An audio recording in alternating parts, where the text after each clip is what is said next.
Hey yo, it's Shanti. Welcome to the Shanti Show. I'm here with.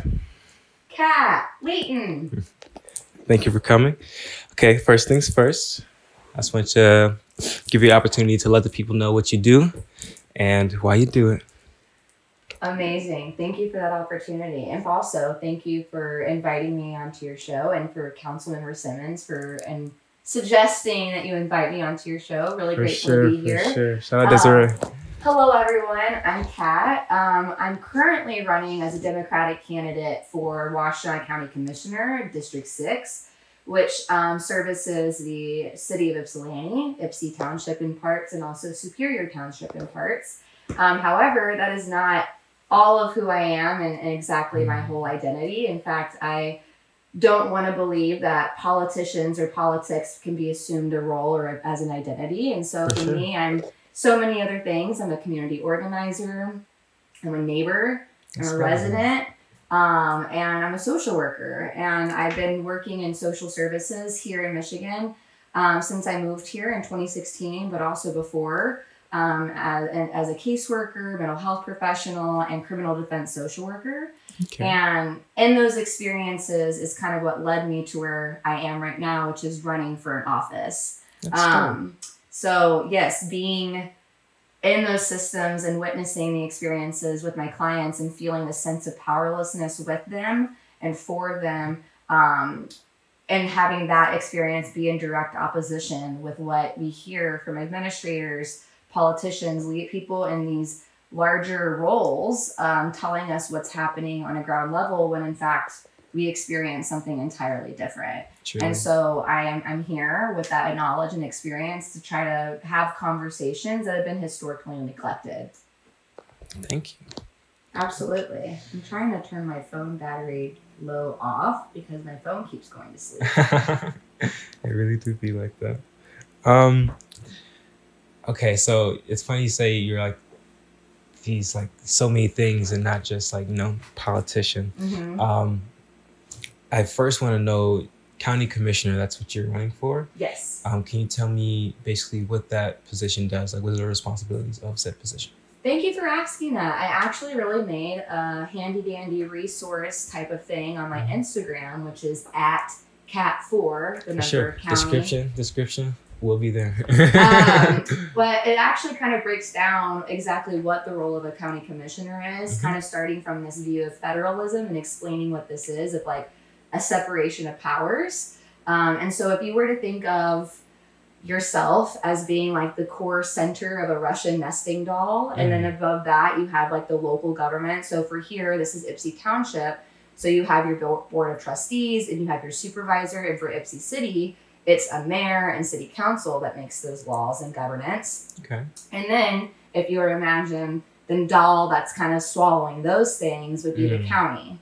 And so the county kind of has a direct in-between position from the state and federal, and also the local municipalities below. And so their job is to try to leverage funding and resources between the state and federal to the local governments to help build infrastructure. But they also do a lot of planning and budgeting for county resources. So the sheriff's department being 10 times the size of a human services department in the county, that's the role of a county commissioner to decide those things. Okay.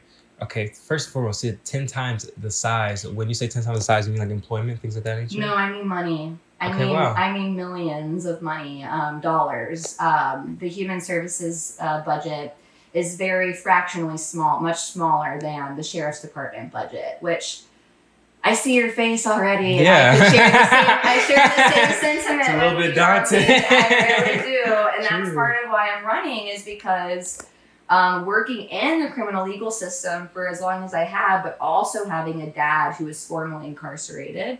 My dad went to prison in the 80s for a violent crime that he committed under the influence of alcohol. And that was a very clear experience of how punitive methods are not working in order to address behavioral health or community violence or generational trauma issues. And that instead it kind of reinforces this concept of power and control, superiority, inferiority. And so whenever we classify people as being one thing, like you're a defendant, you're a criminal, you are now an inmate, Mm-hmm. those roles become an identity at some point. Mm-hmm. And that is not conducive with what we're saying we're trying to do, which is rehabilitate and have redemption. For sure. And so to me, having a budget for the county where so much of our taxpayers' money is going towards guns, tasers, salaries, compensation, and continuing to uplift and strengthen these systems rooted in harm, we're basically saying we're okay with that priority over meeting people where they're at, getting them resources, investing in community, and like providing resources just directly to communities without having them be involved in the sheriff's department first in order to access those resources. Okay. Does that make sense? Yeah, you're saying basically that you want people to have access to like other forms of help before they go to like, you know, the prison system or XYZ, like the Right. that like kind of operation. I understand. Yeah, a lot of the services that are provided and a lot of these programs that are funded, they're very reactionary in times. And what happens is once someone is involved in a system of some sort, albeit an inadequate healthcare system or a child protective system or an incarceration system, those things create a higher likelihood that that person is not going to be set up for success to get themselves out of that position. Instead, now there's more barriers, red tape, and like oversight and policing of these people to where they're kind of getting caught right back in the same place, and it's a repeat, rinse, recycle type of situation. Understandable. I most definitely see that. As county commissioner, I want to know just how you can help like people in those situations. Like how can like county commissioner like basically what are like the systems can be that county commissioner can set in place in order to help, you know, folks do exactly what you just said. Right. So outside of funding programs and funding services, which is what we have commissioners saying they're doing, which is some have admitted are bandages, right? Some have admitted that these are band-aids to a current systemic problem that we also can acknowledge requires a policy shift and a systemic change. We often think that systems are dynamic. They just are what they are, and it is what it is. Yeah. However, that narrative and that lesson teaches us complacency. It teaches us to be okay with the way things are and accept that powerlessness, if you will. But in reality, commissioners can create ordinances. They can create laws to start to change the trajectory of these systems from continuing to cause more harm. And we see that recently with there was a millage being passed, right? In 2017, we voted in favor of a public safety and mental health millage. Okay, can you explain to me what a millage is? Yes, it's a way for people to basically in the taxes to have a portion of that go towards a program or a service. And so for this, some of the money from our taxes guaranteed for this millage is going to go towards 38% goes to CMH, Community Mental Health, 38% goes to the Sheriff's Department, and 24% goes to the different cities within the county that have their own police force. Okay, and the goal of that was to create more services and funding opportunities for people to have mental health services, knowing that there's a high integration and intersectionality of people with mental health conditions in the criminal legal system. But before I begin, that's not because people who are mentally ill are more violent or because people who are mentally ill are more likely to do crime. That's because we criminalize poverty, we criminalize mental health, and we criminalize homelessness. And oftentimes those different systems are so integrated because of different historical impacts that have kind of led us to how we got here. And so that happened in 2017. That millage was passed, and it's up right now for reapproval. Okay. So right now in June, the commissioners voted in approval to have the millage back on the November ballot. Okay. And before, before it was going to be back on the ballot in November, the language was going to remain as it was back in 2017. However, after some hard advocacy work and pushing in the community, the commissioners voted to create more oversight for the sheriff's department with their allocated portions of the 38% of the funds. Okay. And that is to try to understand that these services and this money that the sheriff's department is getting also in combination with the money they're already getting from the county budget. So this is like an extra additional millions of dollars being given to them. Okay. We're asking for more oversight, like guaranteeing that this much money of this goes towards homelessness, or this goes towards community violence intervention. Okay. I personally don't like that there's still a connection between the two, like that we're tying the mental health with the sheriff's department, because we are kind of assuming that the sheriff's department is a monolith of public safety, but it's not. Public safety. Explain that to me. So when you think of public safety, what do you think of? Public safety, I can't lie, I automatically think like police force. Exactly. And that's what everyone usually does think, because we're kind of assuming that the sheriff's department is the monolith of public safety. Okay. But we're failing when we do that. We're failing to acknowledge that housing access is public safety. Okay. That community wellness is public safety. Facts. That mental health access, food access, education access, all of these things promote public safety. Yeah. So if we had a millage that recognized those things, instead of giving more millions of dollars to the sheriff's department when they already have millions of dollars and are very well funded, and everyone in the community is saying, we need help, we need resources, we're not resource starved. We're actually very rich in resources in the county and the state. It's just more of a, how do we allocate the resources that we have, and that being, what are our priorities? And if we have a sheriff's department being a hugely funded department over human services, to me that reads as our priorities are surveilling people and policing people, which does not create safer communities. Yeah. Okay. So you're getting to the root of the problem, like that, like in the simple sense, is getting to the root of the problem. Yeah. One, my brain typically always thinks very critically and like wanting to know why, like the underlying reason of like, how did we get here? Because there's tons of history that brought us to this exact moment in time. And when we're in the moment, it's really hard to zoom out and see things for what they are and how we got here. And even the criminal legal system of how we got here, that started back in the 16th century. That started so long ago, and it's morphed and it's changed over time to continue having one group of in an inferior, in a oppressed position, and one group in a dominant position. And we've seen that through when slavery was abolished, right, by the 13th Amendment, they included for the first time ever in the Constitution the word slavery. Never before was it ever mentioned, but now it was. But how it was mentioned was, we're going to abolish chattel slavery, but we're going to reinvent it by saying slavery is therefore abolished, involuntary servitude is abolished, except when you are a criminal to the state.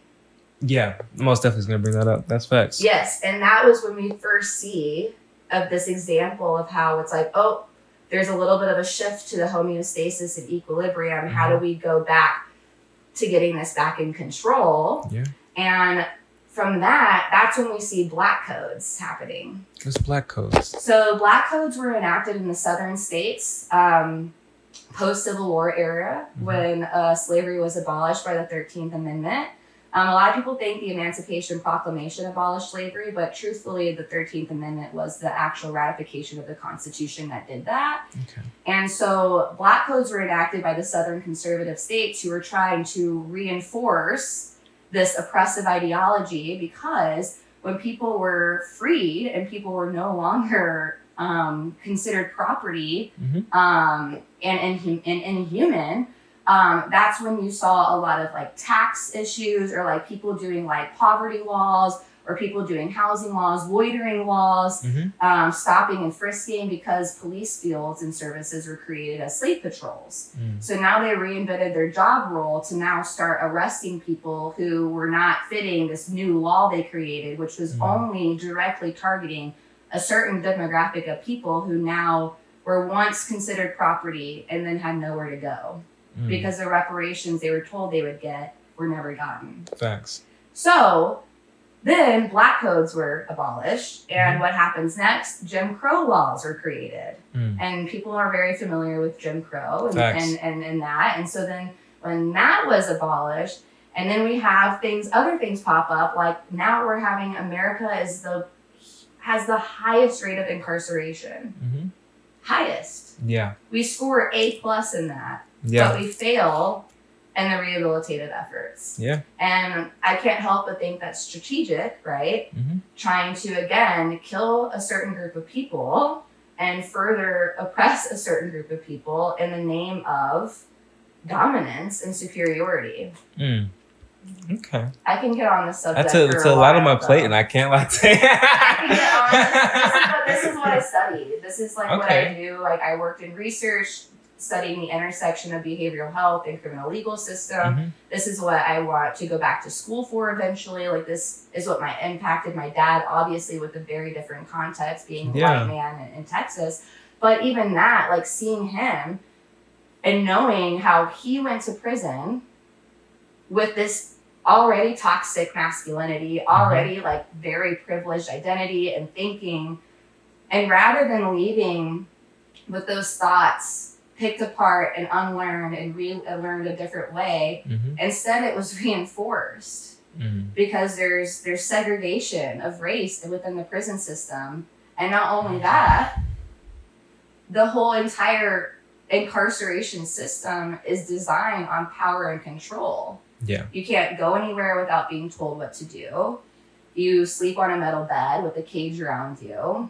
You barely get any time out or get to call your family. You're completely removed from community where your only resources are these people who maybe don't have the most healthiest perspectives because of their experiences that also led them to that. For sure. So it makes you think about the parallels between history and the historical framework of system and how that relates to cultural beliefs and practices that we see now. Okay. Wow. It's very profound. I wanna there's, like I said, there's a lot on my plate. I just wanna pedal back just a bit. I know you said in order to help basically just keeping people from being in the juvenile system or prison system or out of incarceration in a general sense is through all these other like avenues. And when especially you talk about like IPSI, I do want to ask, County Commissioner, is that for Ward 3? So like, what is that for? Like, what does that encompass? Yeah, so City Council would be the city of IPSI specifically. County Commissioner that I'm running for is District 6, which includes the city of IPSI and a part of IPSI Township and Superior Township. So they're kind of like the Russian nesting doll, if you will, like the step right before. Understandable. Yes, but I am currently the chair of the Human Relations Commission for the city of IPSI. And the goal of that commission is to study and analyze discrimination and prejudice in the city to make recommendations to council and mayor on what we could do to eliminate that. And we've been working really hard since January. It was not in movement and had been not active for the last couple of years. And we recently just started up, and that was when I was appointed, was January. And we've been working on a lot of different ordinance amendments to bring forth to council involving people with felony and misdemeanor convictions and having further protections for them. That's really nice. I think that's like, that just brings me to it's the fact, like you say, like there's so many situations in which like could like end people up in incarceration. Like you brought up homelessness and housing instability in a sense, but I know there is like also gun control. There's so many other like avenues that can like, and people up in that system, or just really helping with youth. I understand often enough, especially we talk about IPSI, um, often enough it's just expression is what's needed in a general sense, and maybe maybe the school doesn't offer sports or XYZ, clubs for things like that. And when I was young, there was Ozone House. When I was young, there was Ozone House, and Ozone House is still around, and most definitely eager to do more work with Ozone House in the future. But and as far as I know, in IPSI, there's not many even sports related things in my from the point of my awareness. So I as to say, what are things that can they say idle minds, what are things that which that we can do to help the youth in referring to this situation? I think it starts there. Yeah. So thank you for first uplifting youth into this conversation, because even though they cannot legally vote, their voice still matters in many ways. For sure. And I once worked for the Student Advocacy Center, and I actually did a lot of youth work before I moved into doing more adult work, which was a more recent transition. And when I worked with youth in education advocacy, I also was doing research, trying to understand how did we get here? And there's research that shows that youth who are unable to have service, let me pause. Youth engagement and delinquency, if you will, is during after school hours at most times. Okay. Which tells us that we're maybe missing a service or a resource for students and youth after school hours, which is why you see a lot of after school programming and different weekend programming, trying to give kids a pro-social place to get connected in community with each other, and also something positive and active and encouraging to do.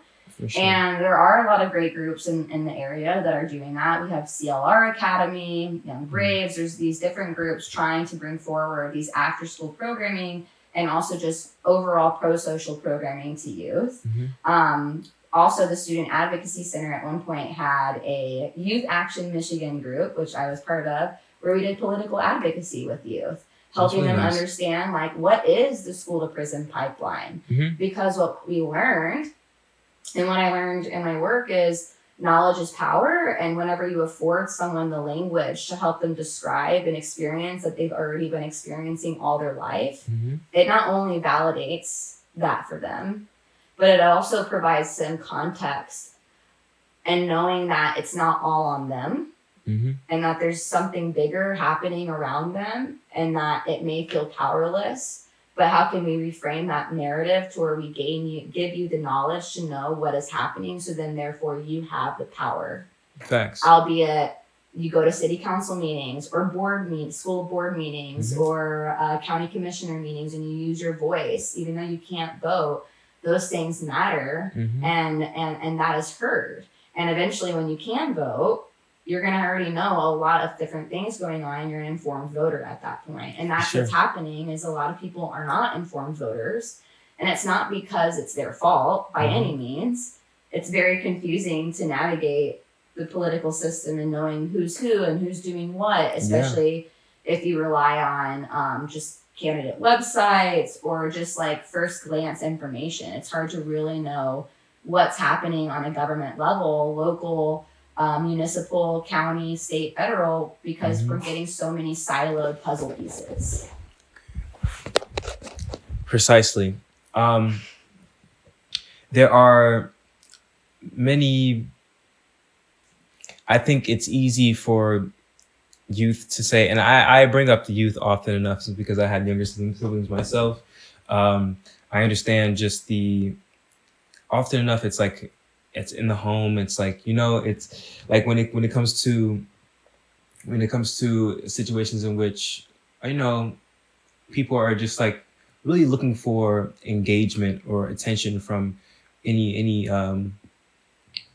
way they can. Often enough you get that attention from friends out when you're out, and really just getting into the things that you want to get into. Like, I mean, like the streets, like there's a lot out here. Yeah. There's a lot when referring to like temptation, and things of that nature. And that's why I want to bring attention to this, because often enough, it's like, and I say this often, it's like when you come from a point of poverty and someone's asking you to vote, it's like what? I gotta like, there's so many other things like people can doing outside of like this thing. And also like I said, I do value an educated vote, and it's like, okay, so now I have to do like this research or like really look into it. And yes, I will say, like, as a citizen, because like I said, this is affecting community. This is why people should be as engaged as they possibly can be. But in the same breath, I don't want to look over the fact that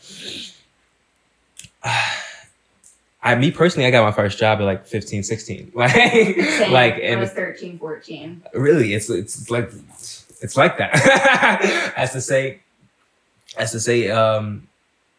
there's a lot of reasons to like overlook something like this, and I feel as though because we are schools, education systems are meant to create, stand-up members of society at the end of the day. In order to do this, I truly believe that education on politics, just so people can make an educated vote, is very important. As well, and that brings me to when it comes to like your position and things that you are able to like implement. Well, first and foremost, I want to know things that because you're, educated young person. How old are you? Oh, well, no, I was going to say how old do you think I am? But that's going to be a scary question. I'm 32. Sure. 32, dope. Yes, dope. I'm 32 years young. Okay, I see. Old, whatever. I see. Yeah, people say 32 years young. I truly understand. It's like, how many years have been on this earth? How many years have been on this earth? Like, I think, oh my goodness, so many people look different ages. Like, I know. Honestly, like, I don't even. Oh my goodness, I'm 23. I'm 23. Okay, we're backwards. Truly. We're backwards. 32. Truly. Truly. As to say, when I was younger, I was just like, oh, like, okay. I asked how old you were simply because I want to know during your time, because you're involved, and I commemorate this. I believe that anybody from this community or anyone who's able to be involved should be involved. May I ask where you're from? Yeah, I'm born and raised in Texas. Mm-hmm. I lived there until I applied for graduate school, and I moved here in 2016 to get my master's of social work from the University of Michigan. And I lived in Ann Arbor for 1 year, and then I found Ypsilanti, and I fell in love, and I made it my home. That's dope. I'm a very firm believer in if you're getting something from the community and you're taking, you should be giving just as much or more. For sure. Which is why I have dove straight into mutual aid work, community organizing, and just ways of looking and learning. Mm-hmm. I spent a lot of my first few years here really just learning about the community, like what is happening, who are the providers, where are the people, what do they want, and really just kind of listening and learning about the needs of the community. And now moving into this transitional role of like, okay, like how can we now uplift that into action, because people have been asking for what they want for a long time. Yeah. And I have lost a lot of people in my life, some of which were students who I mentored, and both were killed from gun violence. And I've lost a neighbor because I bought my home. And sorry to hear about that. Thank you. I shared the sentiments because of how it relates to where I am right now in this candidacy position for this county commissioner. And last year, I bought my home in 2018. My father passed away whenever I was 2 days before my 12th birthday. And we also grew up, I grew up in a trailer, and after he passed away, I moved with my grandma. I lived with my grandma for a few years.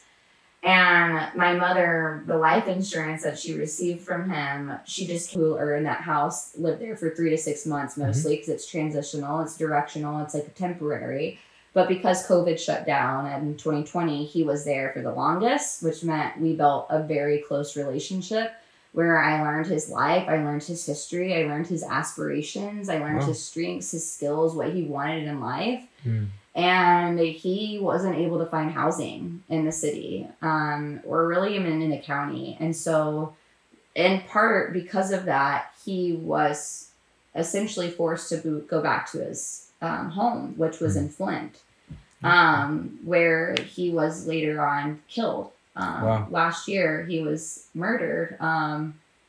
And that's a friend. I'm sorry to hear about that. Yeah, and I cried a lot about it recently, actually, just because I was sharing about to another colleague about like why I'm doing this work and like specifically why the fair housing ordinance is really important to me in the city and why like eliminating ambiguity from the non-discrimination ordinance right now is really important to me is because it costs people's lives.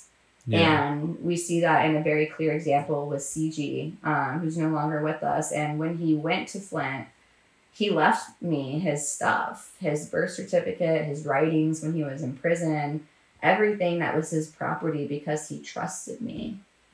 And he knew he was housing insecure and that he wasn't going to be able to have a home where he could leave that safely.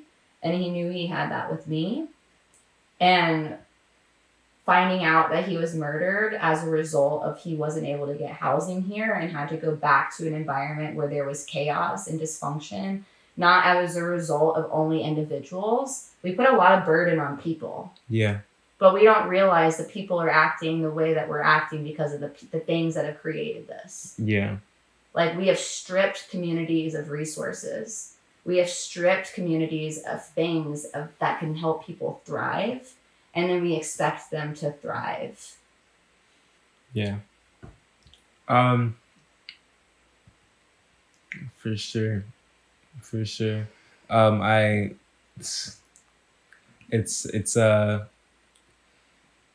I bring this up a lot. It's like as someone who coming from just people who just didn't have a lot, like really just more flat out. It's easy to be like set in survival mode. People talk about survival mode all the time. And I make this like silly joke, but I don't joke. I tell the truth in comedic timing. Like I say I'm in thrival mode. I'm in thrival mode. Like I'm not in survival. I thrive. I truly believe that speech, and another reason I started this podcast because the beginning of a task, getting anything done, it starts in the mind. You have to think it, speak it, and as a community, we shall overcome, get it done. And that's why we need to have communities or environments that cultivate and nourish that mindset. Yeah. Because when you have environments and communities that don't nourish that mindset, because everyone around them everyone in that environment is trying to survive, right? Like people don't have time to watch hours long county commissioner meetings because they're trying to work to pay their bills. Right. Exactly. There's reasons that people are not fully engaged, and it's because people are trying to, the laws that these things are so much directly impacting are the voices we need the most, but they're also the voices that are the quietest because there's not any opportunity or even effort to amplify that. For sure. Which is where I think I come in, and why I'm running is because I want to use this platform to leverage that power that a candidacy position has. It's a lot of power. Like I'm doing this talk show. I've done other ones. Like how have I ever been able to do that as just a resident or a community member doing this work already? The opportunity has presented itself with this candidacy forum or candidacy race. And it's an ample opportunity to uplift these issues that we're all visibly seeing, but not really acknowledging wholeheartedly with radical honesty with the outcome of wanting to have something better.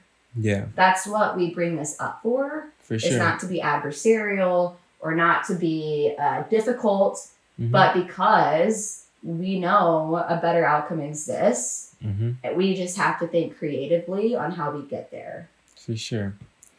Up until this point of the interview, you made it clear that, you know, you've seen a lot. You have a lot of reason to be where you are.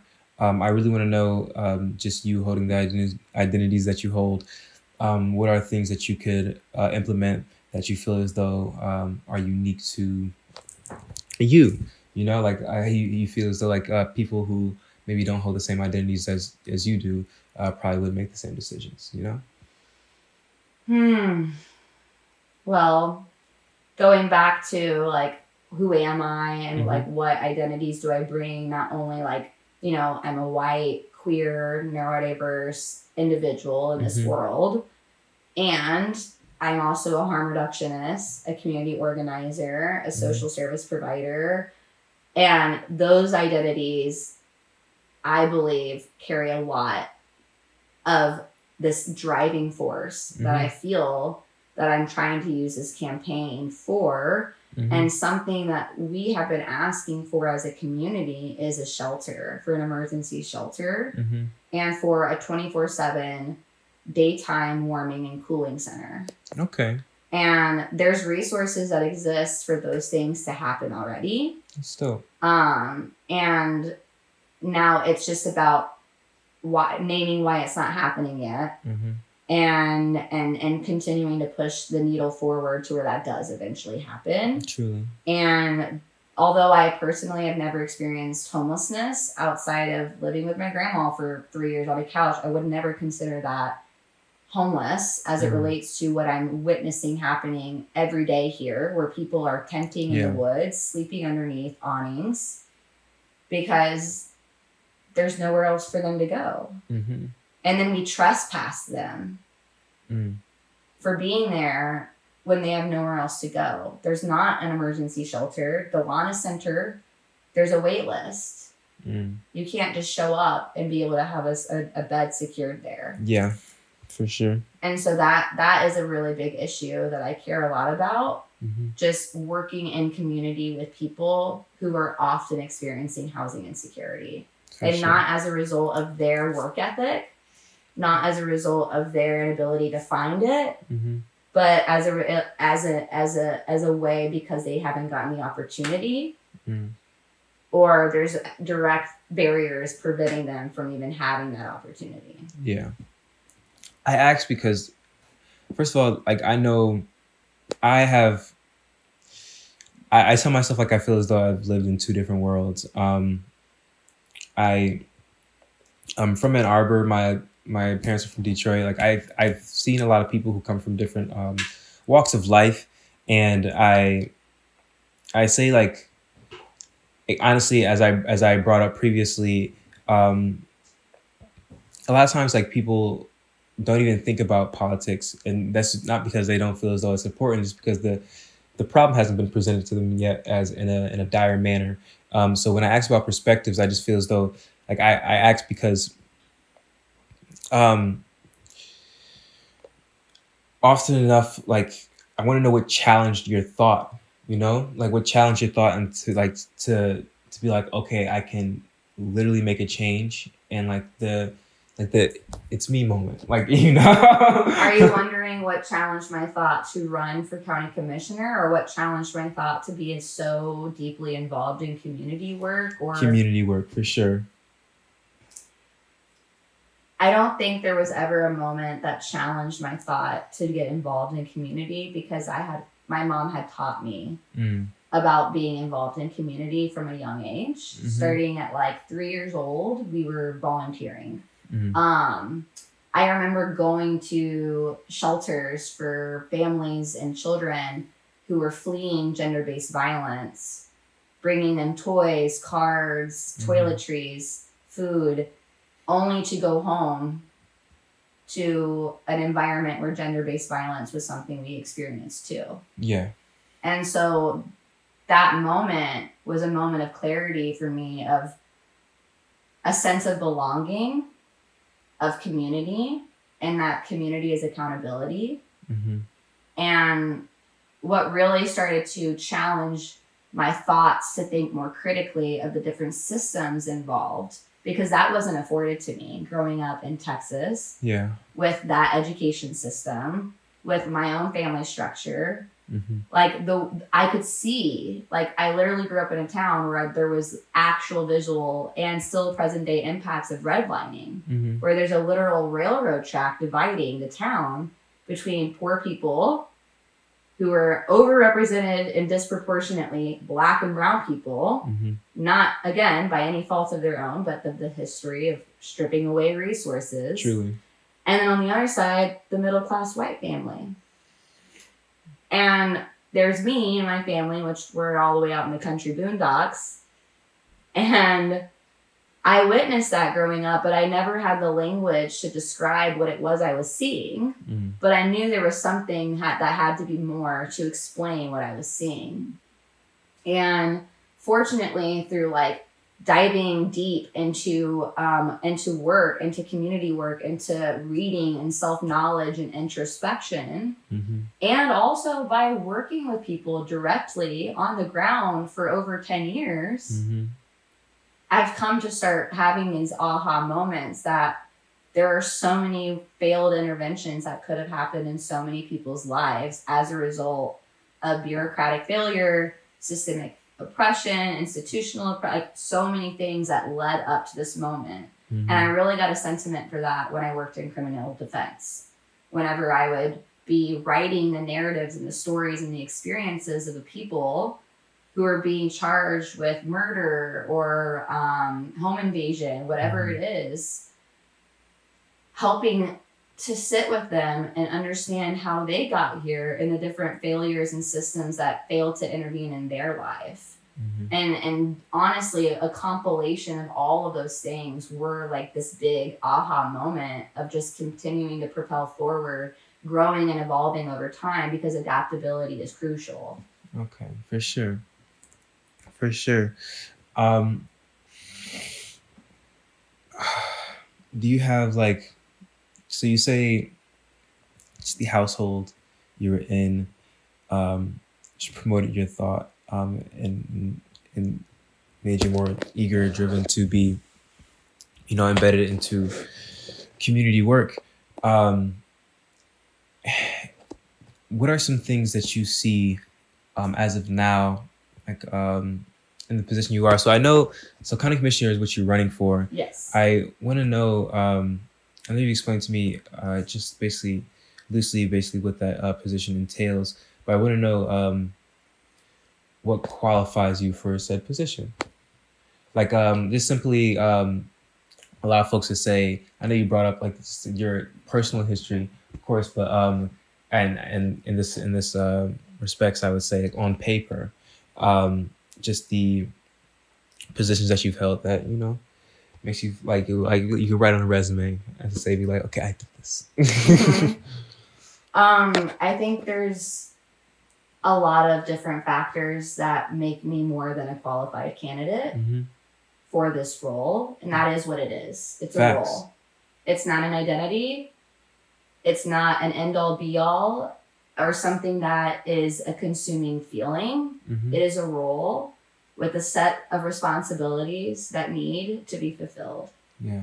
And in this moment, we have many people talking about mental health. We have many people talking about housing affordability. We have many people talking about police brutality and state violence. And I have worked in every single one of those fields, Mm-hmm. either as individual fields or as an integration and intersection of all of those fields Mm-hmm. for 10 years. Quite some time. How long have you been in Ipsy? I've lived in Ipsy since 2017. 2017, shout out. Yes. Good. Yep. Mm-hmm. And that's when I said, like, I really dove into getting involved, listening, learning, being in community with my neighbors, driving them to the Secretary of State to get their vital documentation. Because when the COVID shut down, there was hard access to those things. Yeah. But because I had experience working with people directly, these people who politicians are often speaking about, speaking for, but continue to actually neglect because we're bandaging things. I've seen that and I've witnessed that with people on a cellular level, on the ground level. And then I go to county commissioner meetings and I go to city council meetings as a resident, as a constituent. Facts. And I hear the complete opposite of what is actually happening on a ground level. And that's frustrating. Yeah. And so I believe that I'm qualified because I have been listening. I have affirmed, I've validated, I've heard. And it's time that these people's experiences that we're in community with, that we say we're fighting for, are truly brought to the center of these conversations wholeheartedly. And the 10 years of work experience that I have of seeing that on a ground level matters in that. That's dope. So you said you participated in social worker. 10 years, very long time. 23, around my age when you got involved. Did you already have like a social work degree when you got in? No, actually, my undergrad degree is in human development. Okay. I studied at the University of Texas at Austin. I got a full ride scholarship for academic achievement, actually, and just financial strain as well. And that was a scholarship that I applied for and had gotten to receive an education for 4 years for free, which I was really grateful for. Yeah. And in that, I worked at a school, a Title I middle school with youth, where I lost my first student to gun violence, actually. Yeah. He was 15 years old. So. And it was that moment, again, where there's only so much you can say. It is what it is. I'm sorry, this is just the system. Yeah. There's only so many times you can say that as someone in social services. Or just as a person in general. And there's only so many times you can be on the receiving end of that, right? And being told, okay, here again, I'm being told this is just my life. Yeah. What's the point? This is just my life. And that's not the end all be all. There is more that's possible. And we can get there through systemic change. Sure. And systemic change is possible when we have true, hard, difficult conversations that encourage radical honesty to be able to get to a better outcome. Yeah, for sure.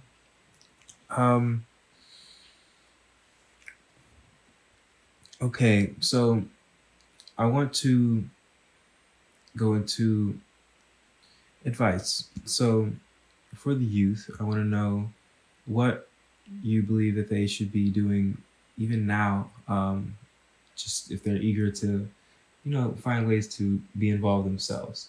I believe that everyone should be involved, but the future. And I think, like people can show out to like ballots and there's a lot of things like within community work, like that I just truly believe that people are just unaware of.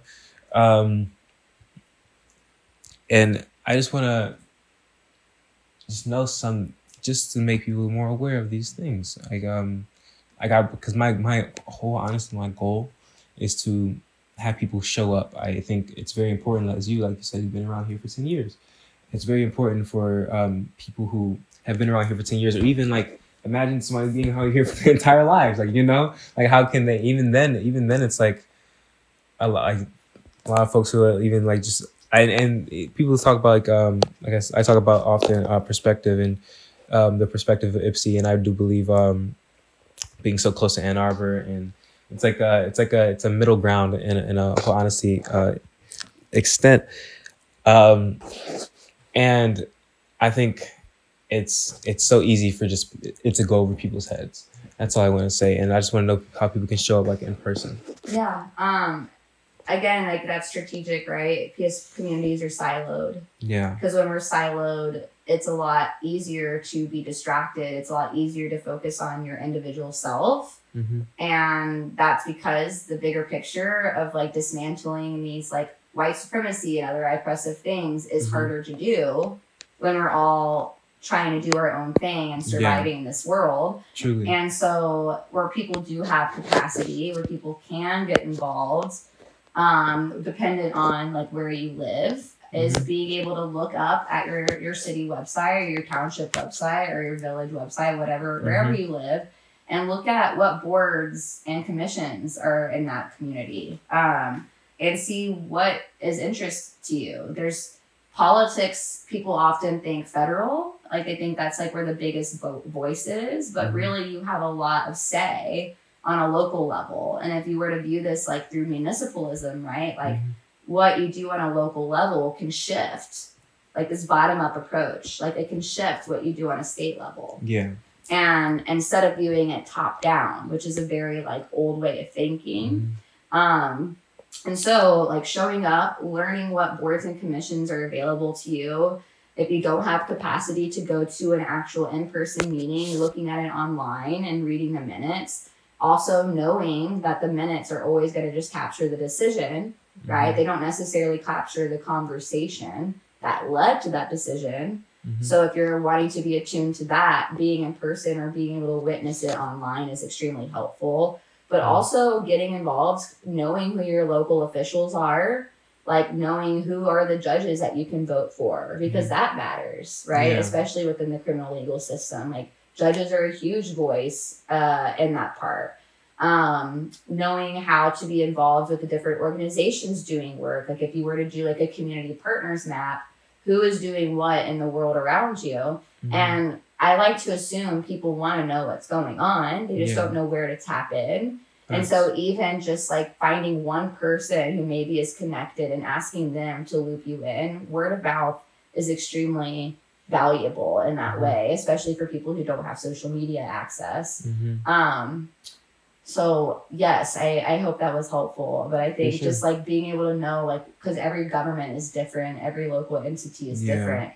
So being able to like really look into like what is going on in your community, on your community's website, and where you feel like your strengths and assets and skills can really type into. And even if you're not sure of that yet, and you're just curious, that's the first step. And just show up and listen. For sure. I also want to correct, I haven't lived in Ypsilanti for 10 years. I've lived in Ypsilanti for 8. But I've been in social services for over 10 years. Yeah. Thanks. Thank you for correction. Yes.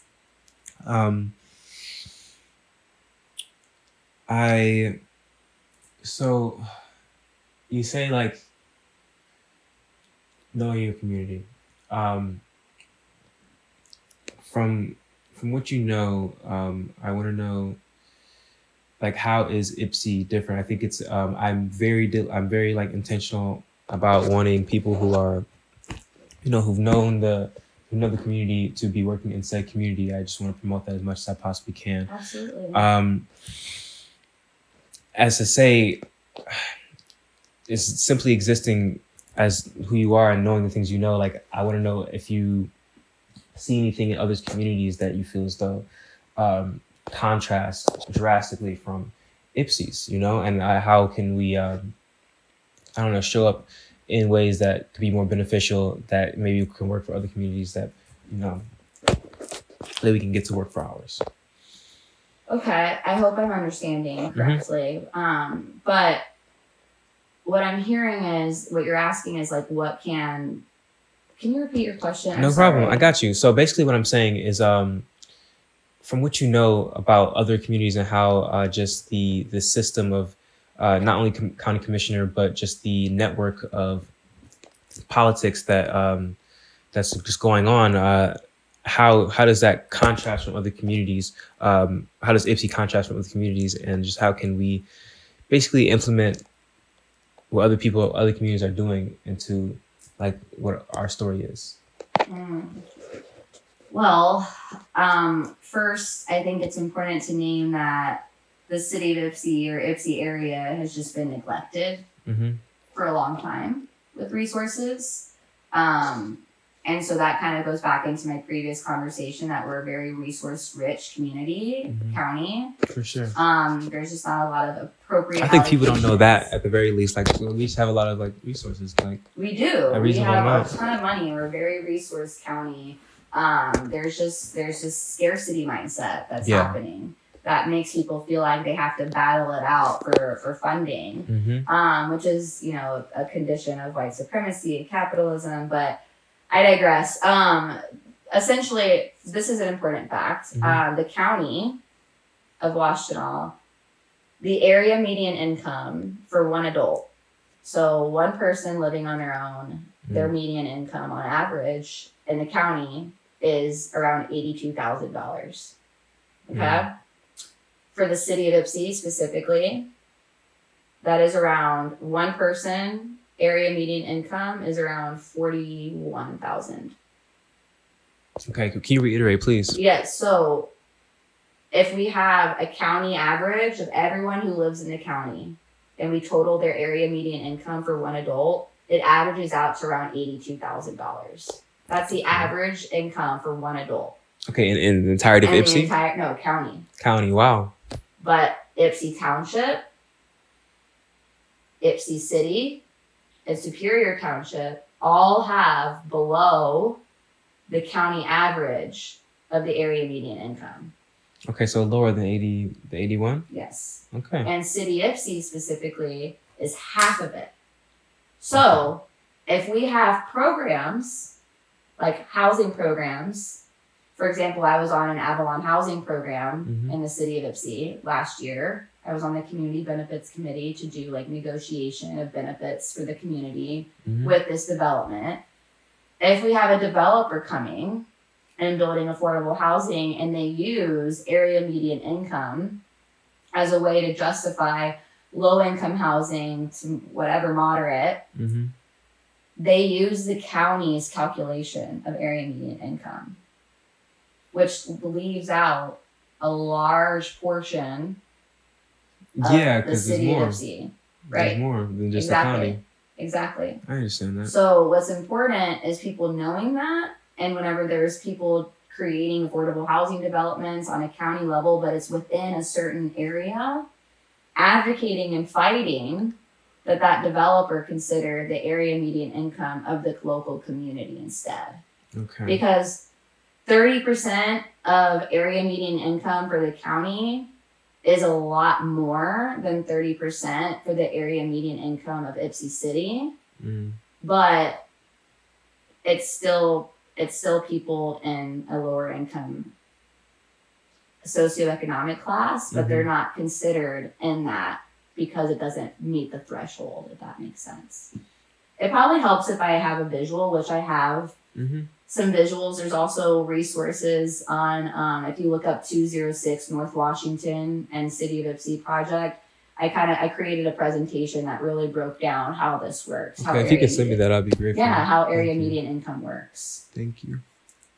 Area median income, that's a wild but one. these things, this is the thing, Shanti, is like people don't know what they don't know until they know. Yeah, for sure. You know, and it's like, it's important to not shame ourselves for being uninformed of something that we weren't, one, taught to be informed of, or two, had to experience to where we had to learn the hard way. Yeah, for sure. For sure. I thank you for that. I really do. Okay, so we got advice. How can people show up? Things you want to highlight. I know, it's been an hour already. Oh, wow. Yeah. I don't know if you have, I'm just looking at this. It says an hour. Okay, dope. Okay. I think I want to just let people know how can we show up for you. And just, again, like, I want to really, like, I want to highlight you and what you do in your position, as to say, like I want people to believe in, like, in cap. Like, no cap. No cap. As to say, like, how can people, like, so we know why We know why. I just want to know. We know in simple forms how. Like, is there anything like showing up? Like, when is the next? Like, maybe I should know this, but when's the next like voting? Like how? To center like self-care and not have that just be like a buzzword that we kind of Yeah. talk about, but actually like something we implement. Mm-hmm. I like to draw. I like to paint. Mm-hmm. I love to sing. Volunteering is still like a self-care form for me, like going every other weekend to the food distribution pantry, like being there is a form of self-care. Not directly problem solving with people's traumas or experiences, so it is really just like a very far removed like data entry giving people food experience. Okay. I also really love to go on walks, hang out with my animals and my friends. But there's always room for improvement and self-care. It's hard to center yourself and prioritize yourself when there's always feeling like 1,000 things to do. But it is important to be mindful of that. Truly. And I supervise interns, student interns. And this is a subject that we also need to talk about is how to sustain yourself to create a sustainable role in this world, because it is impossible to continue giving whenever you're pouring from an empty cup. Truly. I say that all the time. And just the flip side, just being, in folks' faces when it comes to community work. I really want to know, like, and it's in working, doing something greater than self. It's easy to just, like I said, challenge self in that manner to just give 100%. But like I said, like it's easy to just lose yourself in the aspect of like when you're working for something greater. I just want to know, like, when you're in front of people and you're outside and you're just doing what you do, how do you like just like deal with making the big decisions? So it's interesting that you asked that, because I think about even just like how you bring up these issues to lead to a potential big decision. And so public speaking, for example, like that's a really big part of this role. It's a really big part of the role I am in as a local, human relations commissioner, and in other aspects of my life. And I get really nervous talking in public, actually, because I think, I read this Harvard Business Review, like how to tame the nerves before public speaking. And it was interesting because it framed it as like if you think about from an evolutionary perspective, when all eyes are on you, your immediate reaction is to get defensive. Because there's people watching, you get clammed up, you feel like on guard. Yeah. And the way to trigger that and to address that, or do an intervention, if you will, because I'm a clinical social worker, think about interventions to an issue after I'm really understanding the issue. And that is to trick the brain into triggering the vagus nerve, which is a nerve associated with kindness. And you do that by asking, what is it that people need to hear, and how can I help them hear it? Yeah. And how can I be a beacon of that for them to hear it?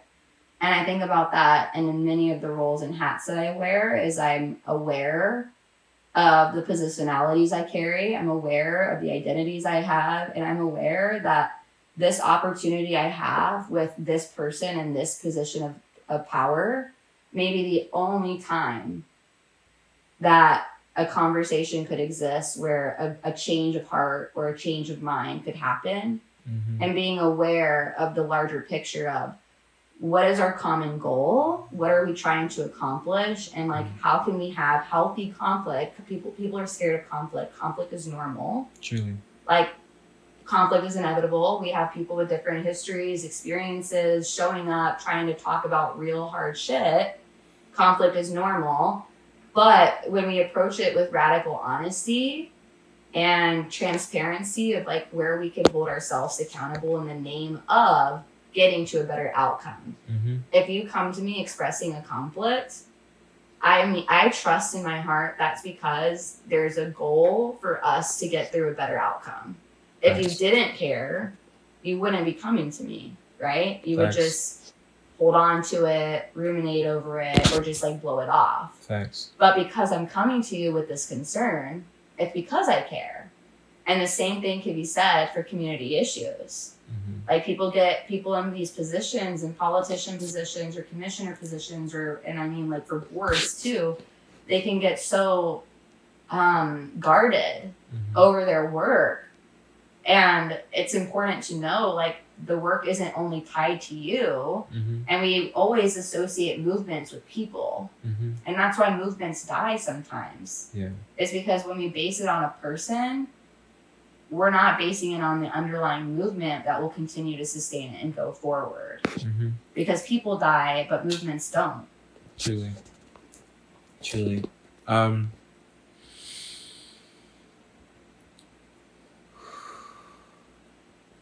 You okay?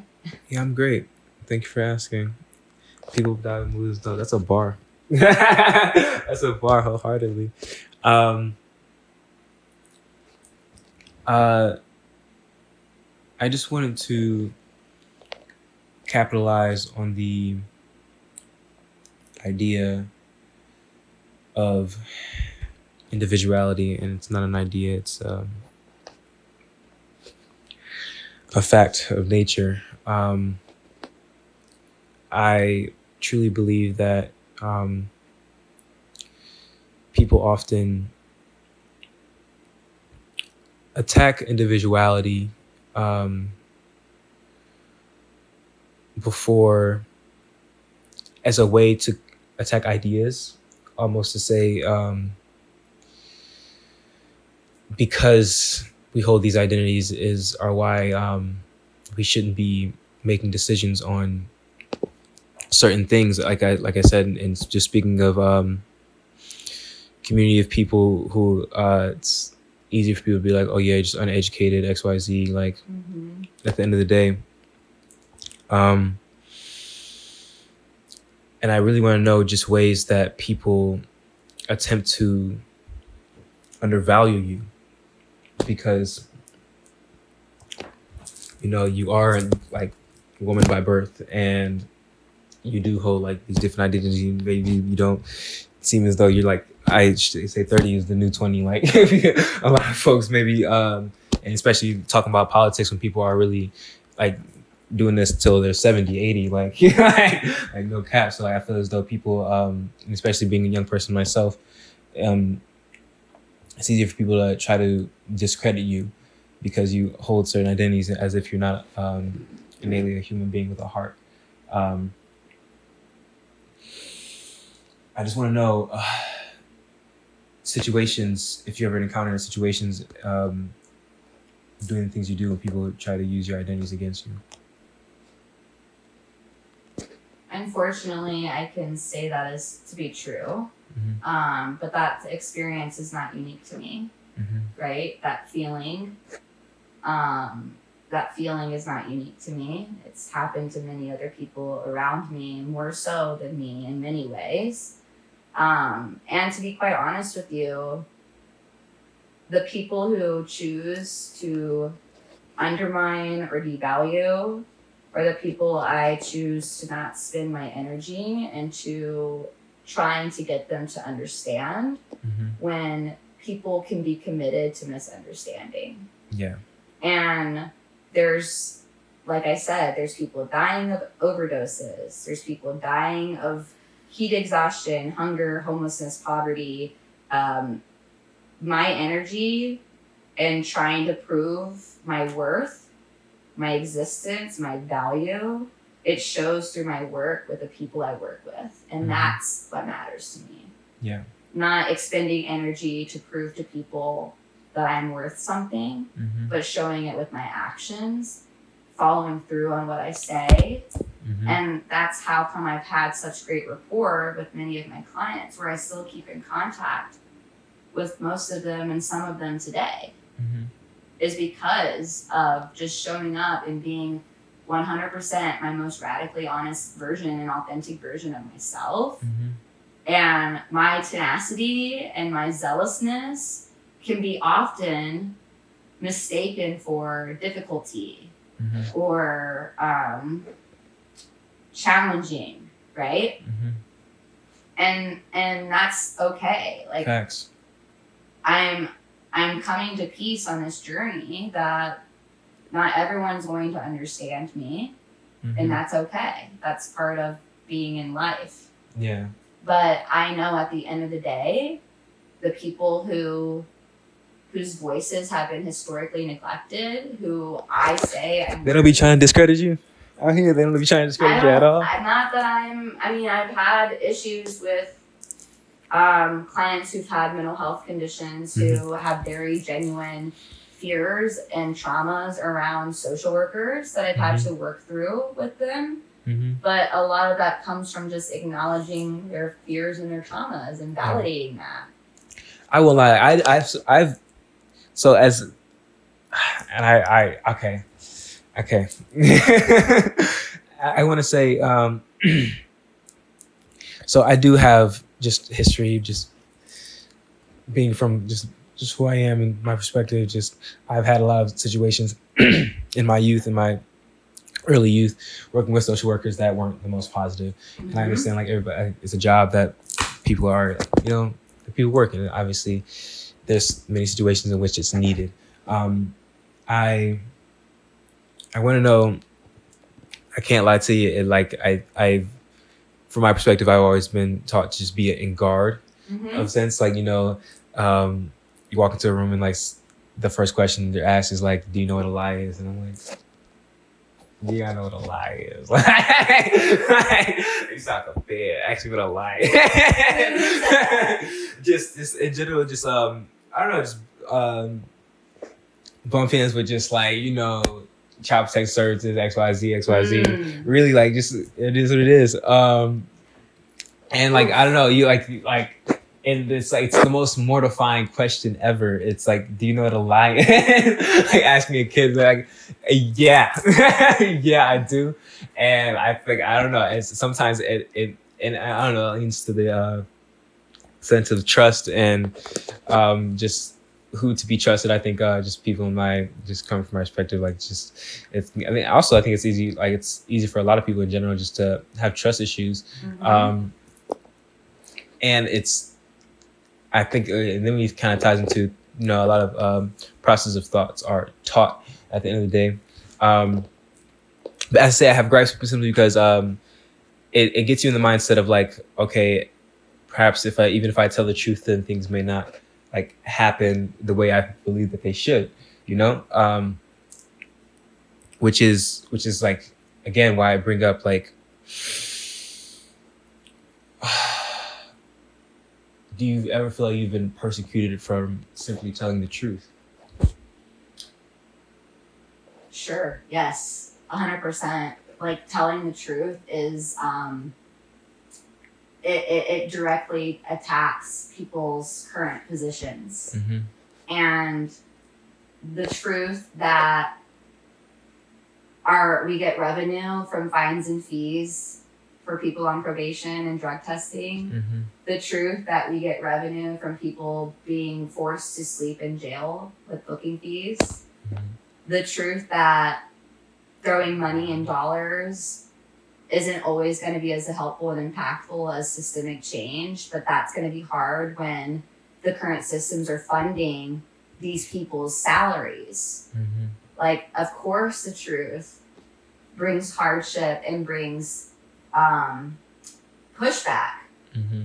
Like, I'm seeing this now in my role as Human Relations Commissioner, as a chair, and with the city and doing some of the ordinance changes we're trying to get. Mm-hmm. But I want to affirm and acknowledge what you said before that, because I think it's really important that social work history, it is problematic. Mm-hmm. Social work becoming a profession is problematic. Yeah. Social work has been happening before the profession was invented by a white woman. Mm-hmm. Right? That was already been happening for forever. Mutual aid work, giving, bartering, trading, resources, like these things have been happening before we prescribed a profession to it. Mm-hmm. And social workers can be problematic in policing as well. Mm-hmm. I mean, we acknowledge it with Child Protective Services. That is an oppressive system that social workers have a direct hand in perpetuating. So whenever I experience clients, knowing I'm a white perceived woman, I'm a white person, for a fact, perceived woman, I know the impacts that carries. Mm-hmm. And rather than try to ignore that and just like act like that doesn't exist, allowing space for that to exist and naming that to exist goes a really long way. Mm-hmm. And it starts to build that trust. Truly. And showing up and doing what you say you're going to do. And then also acknowledging when you make a mistake. Because I'm human. Facts. So, like, there's been times where I told a client, I'll give you a call tomorrow. And I had something come up, a crisis, and I wasn't able to give a call. Mm-hmm. Rather than acting like I never said that to that person, I will just name that. Like, hey, I said I was going to call yesterday and I completely wasn't able to. That's on me. Mm-hmm. When can we touch base again? Like, that builds relationship because that builds accountability, and being able to model that within each other is important. And so I say all that because I want to just like affirm what you said, that social workers historically are and have been problematic, and social work is political. Mm-hmm. It is. And whenever we don't acknowledge that, we're being part of the problem. When we allow systems to be static and just existing as they are, we're allowing them to continue to harm people. Where we're not willing to question or challenge or be curious, we're allowing these things to continue to be a problem. Okay. Thank you. I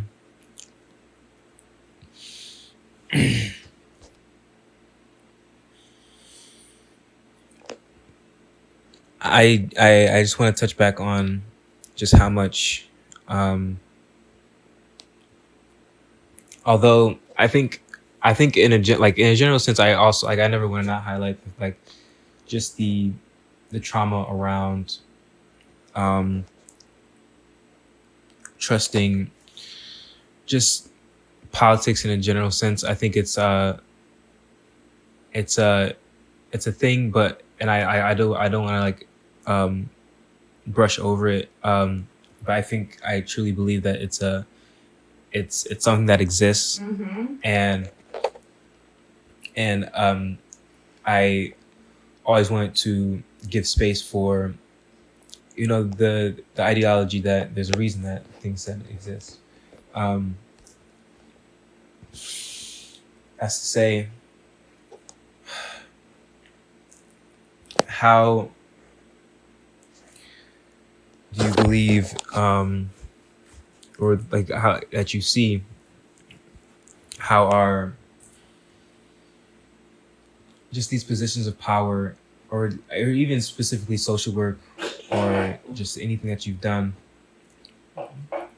how are they, like and to maybe just present another haha moment, and I do want to conclude soon enough.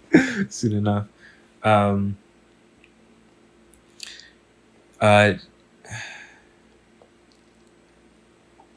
In this this as you said, lifelong marathon that you're on, or it's as much as your heart allows. And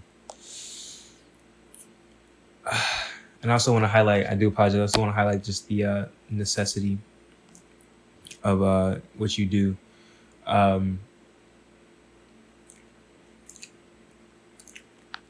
As to say, as a county commissioner, is there anything that I wouldn't even say fear, but just believe that you're going to have to accommodate for? And especially accommodate for, whether it's referring to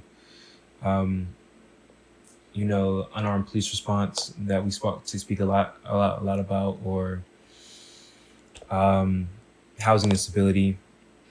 But something that you're gonna just really have to, like, I would say that your why, in a general sense. Like, I think when we speak about doing work that is bigger than us, we often enough a why has to be implemented, and it's something that you feel as though like I'm meant for to get this thing done, whether it's like I said, unarmed police response, or and maybe I'm fishing. I don't mean to. Yeah, I don't okay. mean to. I don't think you're fishing. I feel like I did touch on a little bit about this, like what the goals and my why is. Like I mentioned, the people who've impacted my life, the things that have impacted my life, past and present still. I've touched on the 24/7, daytime Army Cooling Center, a shelter, yes, an unarmed non-police response. I touched on these things as to like what the goals would be, but also want to affirm that this is a 4-year elected position. The term is for 4 years. Okay. And when I initially filed for candidacy, winning is a goal, sure, because I believe I can fulfill the responsibilities of this role. And another goal was to force the conversation to go more progressive and to start amplifying the conversations and the voices that have been talking for so long about what they need, but have been ignored. And we've already seen the impacts of this grassroots campaign on a county level. We have now ordinance amendments for this millage that I mentioned earlier that started and came about after this filing for candidacy.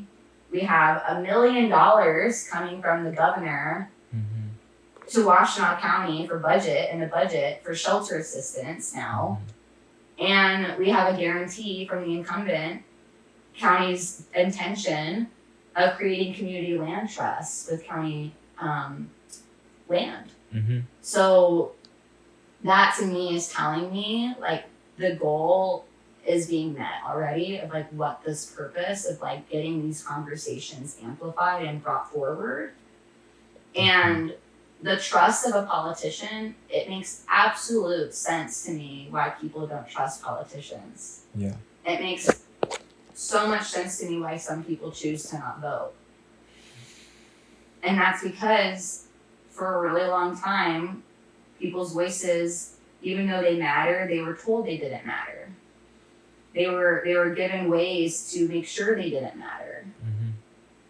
And so with that comes a mistrust, a natural mistrust. And so rather than trying to convince people to trust me, I'm going to continue doing the work that we believe in, assuming that trust will build over time. That's the role and the mindset I've carried in my work in social services. And that's the mindset that I carry in this role as well. Okay. I appreciate that. And this is my final question. And then you can obviously create traction wherever you want to create traction. I want to know things that you've seen be swept under the rug as you've been doing the job that you're doing. Not even just as the one that you're going for, county commissioner, but the many plethora of positions that you've embodied, or the mantles that you've taken up. I want to know this things that you've seen like went wrong, and how we could have done that a different way.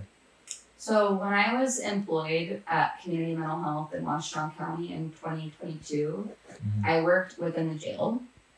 I was given multiple roles despite being paid for one, and that's because there was high staff turnover, low staff morale, various reasons to why there was a staff shortage. And in that role, part of my salary was paid for by this millage that I mentioned, the public safety mental health millage. Part of my salary was paid for by that. And I didn't know then what I know now about that because I've done more research since then. Thanks. And when I started to look into the numbers, when I started to look into financial aid reports from the community mental health portion of the funds they receive from this millage, I see that in this budget of millage money, there's an allocated line item for jail services and diversion. But the budgeted amount is never fully used. It's always underused. Okay. But there's something called Crisis Stabilization Center. And that budget is always used almost to the dollar amount each time. Okay. However, there hasn't been a fully operational Crisis Stabilization Center in the county since at least late 2022. Okay. So where is that money going towards each month, every single year?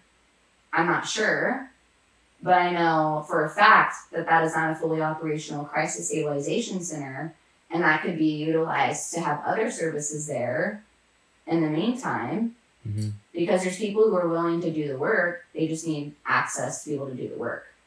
Okay. And so traction there of like, I really want to bring attention to the fact that like we need resources to be actually brought forward to the community, appropriately allocated. Because on the same side of things, I also did an analysis. I pulled every single salary report for the county. And then across 7 or 6 years, I analyzed the salary increases for every single position within CMH. And I found that over a 7-year or so duration, the executive director of CMH saw a $60,000 increase on average for 7 years. People who were in my role, doing the work that I did, who consistently interfaced with people every single day, who provided mental health services, who provided medications to some extent, therapy in some extent, resource allocation, people who directly work with the people every single day. In that same duration, they saw an $11,000 on average salary increase. Okay. What does that tell me? That tells me when administrators are saying we have high staff turnover, we're directly harming the clients we are serving whenever we have repeat in and out caseworkers changing every 6 months because they're not getting an equitable salary to manage and compensate the workload they have to do. But administrators can receive $30,000 to $60,000 of a salary raise. So why can't that be in some capacity redistributed to make sure that direct service workers are also being better compensated so they stay in these roles that are directly working with people who are extremely vulnerable. Yeah. And that's a problem to me. And that's something that a county commissioner has an ability to have a say in.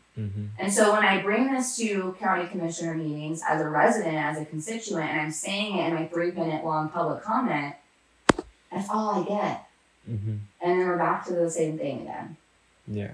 So leveraging this candidacy to continue bringing forward these important conversations and having people say, thank you, I feel really heard.